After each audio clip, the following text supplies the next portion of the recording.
түнү менен кыям кылып, тик туруп, түнү менен сежде кылып чыкты деген жооп берилет. Биринчи, элге кылган мамилеси аябай жакшы болду. Түнкү ибадаттары кайда калды? Күндүзгү орозосу кайда калды десе, себеби ал ибадат, орозолор адамдын сыфат жашоосун өзгөртө албады. Сизге көп эркелегендиктен айтканыңызды аткарбайт экен.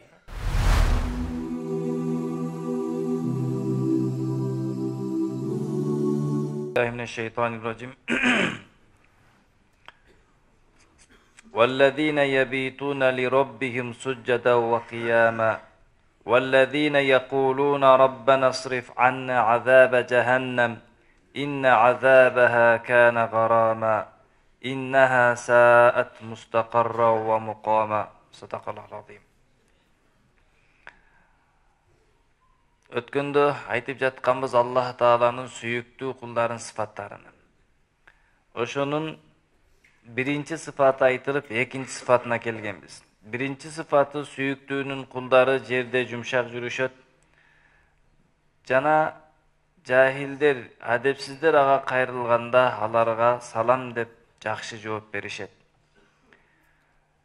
Жана түнөшөттөр роббилериге сежде кылып, тик туруп, жана айтышаттар, Роббибиз кетир бизден, алыс кыл бизден дозоктун азабын.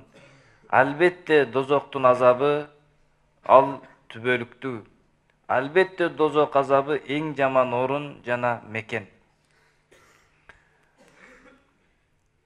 Биринчи сыфаттары эл менен болгон мамилеси болчу да. Өздөрү жерде жумшак басат, жана башкалар менен болгон мамилесинде адепсиздик кылса, жаман мамиле кылса, аларга жакшы жооп берип, жакшы мамиле кылат.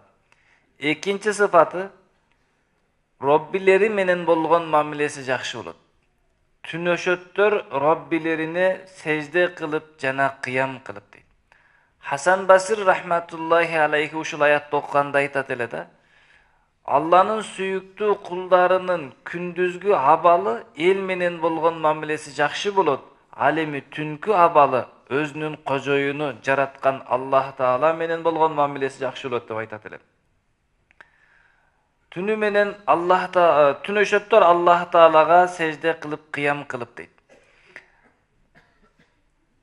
Куптан намазынан кийин, бир аздан кийин, куптан намазынан кийин 2 рекет нафил намаз окуса, ушул соопту алат экен да. Түнү менен кыям кылып, тик туруп, түнү менен сежде кылып чыкты деген сооп берилет экен. Дагы бир хадисте келет, ким куптан намазын жамаат менен окуса, түндүн жарымына чейин ибадат кылды деген сооп алат. Ал эми кайсы инсан багындат намазын жамаат менен окуса, түндүн экинчи жарымындагы ибадат кылды деген болот экен. Ошол үчүн бир хадисте, бир риваятта келет, кайсыл адам куптан намазынан кийин 2 рекет намаз окуй турган болсо, нафил намаз, ал инсан ушул сыфатты өзүнө алган болот.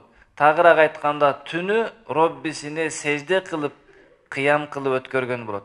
Албетте сахаба радиаллаху анхумдардын сыфаты ушундай эле, түндөсүндө көптөгөн убакыттар бою сежде кылып, тик туруп ибадат кылат эле да. Бир жолу пайгамбар алейхиссалату вассалам ушинтип көп ибадат кылгандыктан берекелүү буттары шишип кеткенде Айшене сурады го, эмне үчүн мынчалык өзүңүз күнөөңүз баары кечирилген болсо өзүңүздү кыйнайсыз дегенде, мен шүкүр кылуучу пенде болбоймунбу деп пайгамбар алейхиссалам жооп берген. Демек Аллахнын сүйүктүү кулдарынын сыфаты күндүзгү фарз намаздарды эле эмес, түнкү адам өзүнүн каалоосун аткара турган мезгилдеги ибадаттарды дагы бекем аткарат экен. Андан кийинки үчүнчү сыфаты жана айтышат, о Роббибиз, алыс кыл бизден дозоктун азабын деп. Биринчи, элге кылган мамилеси аябай жакшы болду. Аллахка кылган мамилеси, ибадаты өтө сонун болду дагы коркуп жашайт да. Роббим дозоктун азабын бизден алыс кылчы. Биз дозокко түшүп калбайлычы депчи. Себеби кээ бир адамдар бир аз ибадат кылып алып эле жаннаттын ээси болуп калгандай өзүнү сезип алат экен да. Балки Алланын сүйүктүү кулдары эмне болот? Канчалык жакшы амал кылбасын, канчалык көп сооптуу амал кылбасын, дозоктон коркуп турат экен дейт. Уламалар айтат ушул жерде Allah Taala'dan kээ bir insanlar korkut, kээ bir insanlar Allah Taala'nı suyat da. İnsandın içinde iki sıfat boluş gerek. Allah'tan korku da boluş gerek, Allah'tan suyu da boluş gerek. Bирок birinci korku boluş gerek eкен da. Sebep erke balаңыз sizden korkpayt. Sizge köp erkelegендиктен айтқаныңызды аткарбайт экен. Корккон балаңыз айтканын аткарат экен.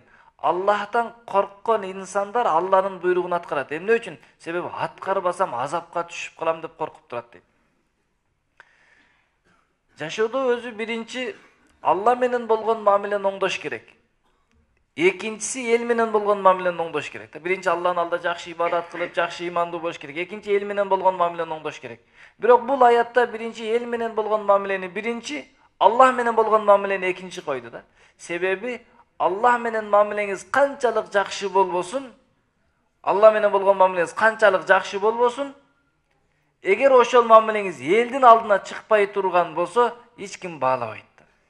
Түнү менен ибадат кылыңыз, күндүзү ашып, орозо кармаңыз, зикир кылыңыз, Куран окуңуз, бирок эл менен болгон мамилеңиз жаман боло турган болсо, сиз Аллахтын алдында да кадыр таба албайсыз. Бир жолу пайгамбар алейхиссаламга бир аялды айтып келдилер да.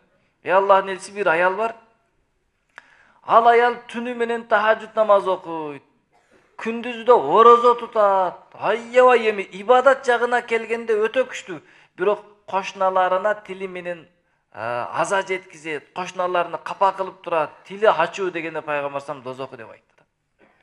Түнкү ибадаттары кайда калды? Күндүзгү орозосу кайда калды десе, себеби ал ибадат орозолор адамдын сыфат жашоосун өзгөртө албады.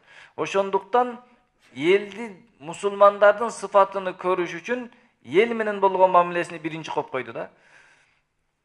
Демек, Аллахтын алдында сежде кылып ыйлайттар, анан дозоктон алыс болол дейт. Дозоктун азабын баяндайт. Инна азабаха, албетте дозоктун азабы ал ар дайым болот.